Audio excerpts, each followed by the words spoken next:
अस्सलामु अलैकुम वरहमतुल्लाहि वबरकातुहू। रब्बि इश्रह ली सदरी वयस्सिर ली अमरी वहलुल उक़दतम मिन लिसानी यफ़क़हू क़ौली। अल्हम्दुलिल्लाहि रब्बिल आलमीन। पारा नंबर 5 सूरत अन-निसा आयत नंबर 26। बिस्मिल्लाहिर रहमानिर रहीम।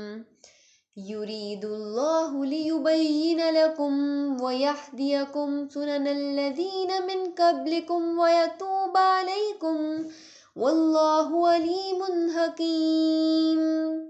अल्लाह रब्बुल इज़्ज़त चाहता है कि तुम्हारे लिए खोल कर बयान करे और वो तुम्हें इन लोगों के तरीक़ों की हिदायत दे जो तुमसे पहले थे, और वो तुम पर मेहरबानी फरमाए। अल्लाह रब्बुल इज़्ज़त सब कुछ जानने वाला, कमाल हिकमत वाला है। अल्लाह रब्बुल इज़्ज़त फरमाते हैं युरीदुल्लाहु लियुबय्यिन लकुम। अल्लाह ताला चाहता है कि तुम्हारे लिए खोल कर बयान करे कौन सी चीज़ें हलाल हैं, कौन सी चीज़ें हराम हैं। अल्लाह रब्बुल इज़्ज़त ये भी फरमाते हैं कि किसी बशर का मुकाम नहीं कि रब उनसे खुद कलाम करे। तो अल्लाह रब्बुल इज़्ज़त ने अपना तमाम पैगामात किन के थ्रू भेजे? अंबिया के थ्रू। अल्लाह रब्बुल इज़्ज़त फरमाते हैं हमारे ज़िम्मे है बयान कर देना और आपके सीने में जमा देना। यहाँ पर नबी सल्लल्लाहु अलैहि वसल्लम से बात हो रही है कि जब नबी सल्लल्लाहु अलैहि वसल्लम पर वही नाजिल होती तो नबी सल्लल्लाहु अलैहि वसल्लम अपनी ज़ुबान को तेज़ी से हिलाते कि ये कुरान पाक मुझे अच्छे तरीके से याद हो जाए, ये कुछ हिस्सा इसका मुझसे रह ना जाए। तो अल्लाह रब्बुल इज़्ज़त फरमाते हैं नहीं, कुरान को सीखने के लिए सुनना बहुत ज़्यादा ज़रूरी है। तो आप अच्छे तरीके से पहले सुना करें। आप ये हमारे ज़िम्मे है कि आपके सीने में कुरान को जमा देना और आपके नॉलेज में ये ले आना, ये हमारे ज़िम्मे है। इससे ये भी पता चलता है कि कुरान को सीखना उस वक्त पॉसिबल होता है जब इंसान अच्छे तरीके से उसे सुनता है। इल्म, समझ और तलब और नीयत का दुरुस्त होना ये बहुत ज़्यादा ज़रूरी है। उस वक़्त इंसान कुरान की डेप्थ को सीख सकता है। 4 चीज़ों का होना दीन की समझ के लिए बहुत ज़्यादा ज़रूरी है। उस्ताद और किताब से ताल्लुक़ बहुत ज़्यादा ज़रूरी है। देखिए, अगर बहुत ज़्यादा चीज़ें ऐसी होती हैं कि इंसान अगर सिंपल वे में सुन भी रहा है, एज अ रिकॉर्डिंग फॉर्म में सुन भी रहा है, लेकिन जब तक उसे टीचर नहीं मिलता, उसे अच्छे तरीके से कुछ पॉइंट उसे क्लियर नहीं होते, तो तब तक वो उस चीज़ को अच्छे से नहीं कर सकता। यहाँ पर हम ये भी देखते हैं कि असल में फ़हम की जो कमी होती है वो उसका जो इलाज है, उसका जो सॉल्यूशन है वो रिवीजन है। अगर देखें बाज़ औक़ात हम लोग कोई भी चीज़ एज अ सुनी और उसे स्टडी की, वो याद नहीं होती है, वो हमारे माइंड में हमारी एबिलिटी के मुताबिक वो उसमें फ़िक्स नहीं हुई है। तो इसका अल्लाह रब्बुल इज़्ज़त फरमाते हैं इसको बार बार दोहराना, इसको बार बार रिवाइज़ करना बहुत ज़्यादा ज़रूरी है। फिर ये जाके आप लोगों के रिदम में आएगा, आप लोगों के लिए आसान हो जाएगा। इमाम अबू हनीफ़ा ने 30 साल की उम्र में इल्म हासिल करना शुरू किया, और देखिए उन लोगों ने, उनका शौक़ था ना, उन्होंने 30 साल की उम्र में अभी इल्म हासिल करना शुरू किया और वो कहाँ तक पहुँचे। यहाँ पर हम ये भी देखते हैं कि मुसलमानों के अंदर रिसर्च का मिजाज होना बहुत ज़्यादा ज़रूरी है। इसी तरह फोकस्ड होना बहुत ज़्यादा ज़रूरी है। देखिए, जब भी हम लोग कोई काम फोकस्ड होकर करते हैं तो वो हमारे लिए आसान हो जाता है, उसमें हमारा इंटरेस्ट डेवलप होता है और उसमें हम बेस्ट परफॉर्म कर लेते हैं। यहाँ पर हम ये भी देखेंगे कि सहाबा इकराम रज़ियल्लाहु तआला अन्हुम किस तरीके से एक हदीस के लिए महीनों भर का सफ़र करते, और जब वो हदीस मिल जाती तो अपने वापस अपना दोबारा अपने घर की तरफ रवाना हो जाते। अब वो इस तरह नहीं, अपने टाइम को वेस्ट नहीं करते थे। वो इल्म की जुस्तजू में, इल्म की समझ में, शौक़ में और इल्म हासिल करने में उनकी जो मैक्सिमम लाइफ थी वो स्पेंड हुई।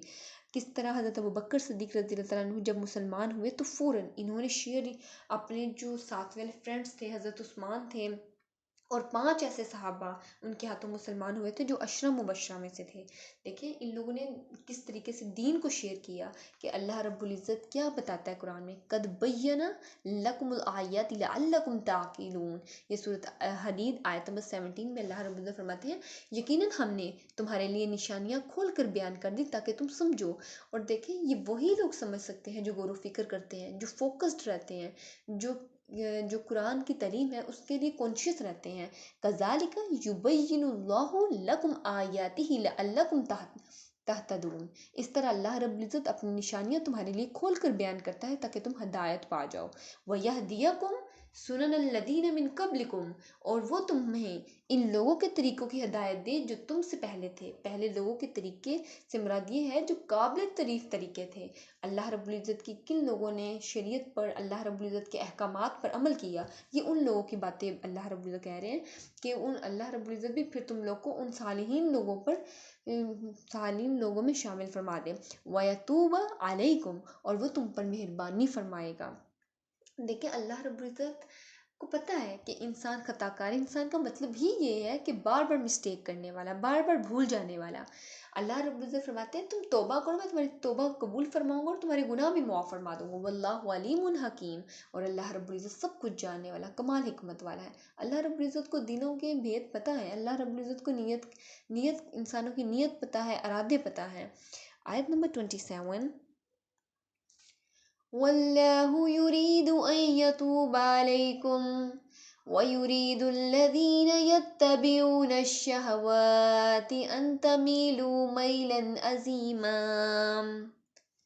اور اللہ رب العزت چاہتا ہے کہ تم پر مہربانی فرمائے، اور جو لوگ خواہشات کی پیروی کرتے ہیں وہ ارادہ رکھتے ہیں کہ تم راہ راست سے ہٹ جاؤ، بہت بڑا ہٹ جانا۔ یہاں پر ہم یہ بھی دیکھتے ہیں کہ اللہ رب العزت فرماتے ہیں کہ تم پر مہربانی کرے۔ اللہ رب العزت یہ چاہتے ہیں کہ میں اپنے بندوں پہ مہربانی کروں، انہیں اللہ رب العزت چاہتے ہیں کہ میں انہیں نوازوں۔ خواہشات کے بندے تمہیں حق کے راستے سے ہٹا کر برائی کی طرف لانا چاہتے ہیں۔ اب وہ عیسائی ہیں، وہ یہودی لوگ ہیں جو خود تو بھٹکے ہوئے ہیں اور وہ چاہتے ہیں کہ مسلمان بھی بھٹک جائیں، تو اللہ رب العزت چاہتے ہیں کہ میں اپنے بندوں پر رحم فرماؤں، انہیں معاف کر دوں۔ اس سے یہ بھی پتہ چلتا ہے کہ اللہ تعالیٰ کو بندوں کے دلوں کا حال پتہ ہے۔ اسلام کا مطلب ہے کہ اپنی مرضی کو اللہ رب العزت کی مرضی کے تابع کر دینا۔ ان تمیلوا میلا عظیما، اور تم راہ راست سے ہٹ جاؤ، بہت بڑا ہٹ جانا۔ اس سے مراد یہ ہے کہ اہل اسلام اسی طرح زنا کرنے لگے جیسے وہ کرتے ہیں یہ یہودی لوگ، یہ جو کافر لوگ ہیں وہ چاہتے ہیں۔ آج کے مغربی معاشرے میں عورت اور مرد کو جنسی تعلقات قائم کرنے کی پوری آزادی ہے۔ یہ ویسٹرن کنٹریز میں ایسا ہو رہا ہے، انہیں پراپر سکولز میں، کالجز میں، یونیورسٹیز میں اس چیز کی تعلیم دی جا رہی ہے۔ سیدنا ابو ایوب انصاری سے روایت ہے کہ رسول اللہ صلی اللہ علیہ وآلہ وسلم نے فرمایا 4 چیزیں انبیاء کے طریقے میں سے ہیں: حیا، عطر لگانا، مسواک اور نکاح کرنا۔ آج مسلمانوں کو بھی یہودیوں اور عیسائیوں نے اپنے راستے پر لگا لیا ہے۔ سیدنا عبداللہ بن مسعود رضی اللہ تعالیٰ عنہ سے روایت ہے کہ رسول اللہ صلی اللہ علیہ وآلہ وسلم نے ارشاد فرمایا کہ اللہ تعالیٰ سے زیادہ غیرت مند کوئی نہیں۔ اس وجہ سے اللہ تعالیٰ نے ظاہری اور باطنی ہر قسم کی جو فاحشہ چیزیں ہیں انہیں حرام کر دیا۔